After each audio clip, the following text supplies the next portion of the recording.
Welcome বন্ধুরা। SSC নিয়োগ দুর্নীতি নিয়ে বিভিন্ন তথ্য আমরা জেনেছি বা দেখেছিও। তার মধ্যে একটি খুব গুরুত্বপূর্ণ খবর যেটি উঠে আসছে যে কলকাতা হাইকোর্টের বিচারপতি দেবাংশু বসাক এবং বিচারপতি মোহাম্মদ সব্বর রশিদের ডিভিশন বেঞ্চে রিপোর্ট জমা পড়েছে এবং মামলাটির শুনানি কিন্তু আজ অর্থাৎ সোমবারই রয়েছে। এবং স্কুল সার্ভিস কমিশনের দুর্নীতি নিয়ে যে তথ্যগুলি উঠে এসেছে তার মধ্যে আমরা জানি যে সাদা খাতা জমা দিয়ে চাকরি অনেকেই পেয়েছে এবং কিভাবে পেয়েছে সেটা কিন্তু এসএসসি এখনও বলতে পারেনি। এবার জানা গেল যে কোনো ইন্টারভিউ না দিয়েই চাকরি হয়েছে। তারা কোনো তাদের প্যানেলেও নাম নেই, ওয়েটিং লিস্টেও নাম নেই এবং তারা ইন্টারভিউ বা পার্সোনালিটি টেস্ট কোনো কিছুই দেয়নি, অথচ তারা চাকরি পেয়েছে। এরকমও সংখ্যা রয়েছে অনেক এবং এটা একাদশ, দ্বাদশ, নবম, দশম সব মিলিয়ে রয়েছে।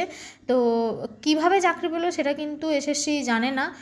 তো কলকাতা হাইকোর্টে সম্প্রতি যে নিয়োগ দুর্নীতি মামলা একটি রিপোর্ট পেশ করা হয়েছে সেখানেই কিন্তু এই তথ্য উঠে এসেছে এবং মোট 58 জনের নাম রয়েছে। তো নবম দশমে রয়েছে 40 জন এবং একাদশ দ্বাদশের ক্ষেত্রে রয়েছে 18 জন। তো সেই কিভাবে তারা চাকরিটা পেয়েছে তার কোনো কিন্তু উত্তর নেই কমিশনের কাছে। জানা গিয়েছে যে প্যানেলে ওয়েটিং লিস্টেও কিন্তু তাদের নাম ছিল না এবং এদিকে আবার একটি দেখা যাচ্ছে যে যোগ্য হয়েও চাকরিতে তারা কিন্তু যোগ্য এবং 2 বছর হয়ে গেল হাইকোর্টে কিন্তু কেসটি ছিল, তারা চাকরিটা পাওয়ার কথা কিন্তু এসএসসি তাদের তারা কিন্তু চাকরি পায়নি। তো সেই কারণে মধ্য শিক্ষা পর্ষদের যিনি সচিব রয়েছেন তাকে কিন্তু তলব করেছে আজই সোমবার হাইকোর্টে তলব করেছে বিচারপতি। এবার সেটারও কিন্তু আজকে শুনানি রয়েছে। কি শুনানি হয় অবশ্যই আমরা সেদিকে খবর রাখবো এবং চোখ রাখবো।